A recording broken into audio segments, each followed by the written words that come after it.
Hey guys, Professor Bell, Comic Book University, and Nightwing, issue number 31. It's a pretty good issue. It's hard to follow along, again, because I only just started this recently with the whole metal tie-in, but I'm glad that it was something to bring me back into Dick Grayson's world. Always loved Nightwing, just hard to always follow too many comics at one time in too many different genres. Anyway, so like I mentioned for a couple of times, you are getting the opinion in this review of a guy who's just coming into the Nightwing world. Anyway, it's cool to see that Raptor went after Desmond the way that he did and had him turn into Blockbuster. That was kind of unexpected, but it kind of seems to fit in with this character. I also gotta admit, I like hearing what Raptor's got to say. Is he genuinely the bad guy here? I mean, I know that he's definitely doing some bad things and he's exposing things in a very violent, negative way that we're not exactly looking forward to. But he's not wrong in things that he's saying.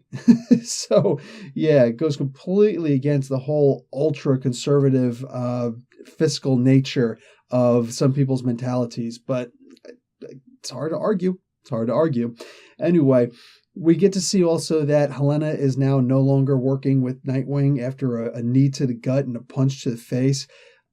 She's not happy with it. She bought this local thing at Shop Mart. It sounds like ShopRite from New Jersey, but, punch in the face and says, I've been listening to your calls. I've been listening to all of your calls from this little device I got at the local grocery store.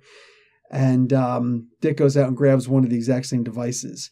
One of the things that this also leads me to is the idea that I really like that there are consequences for getting hit. The little fight that happened in the beginning, Dick didn't really take any shots.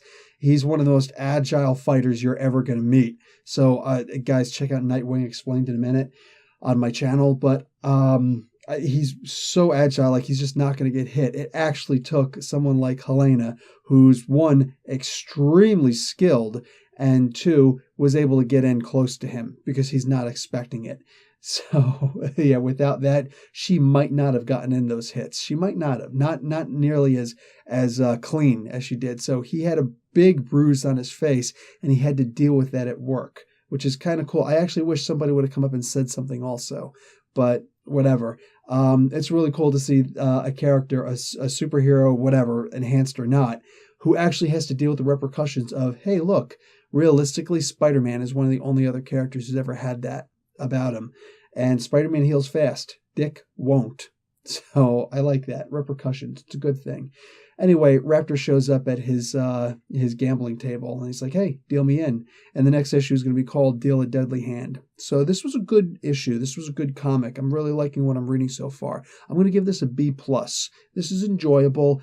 Trying to see where this is going. I like the idea that Orca going down actually had some effect on the whale gang.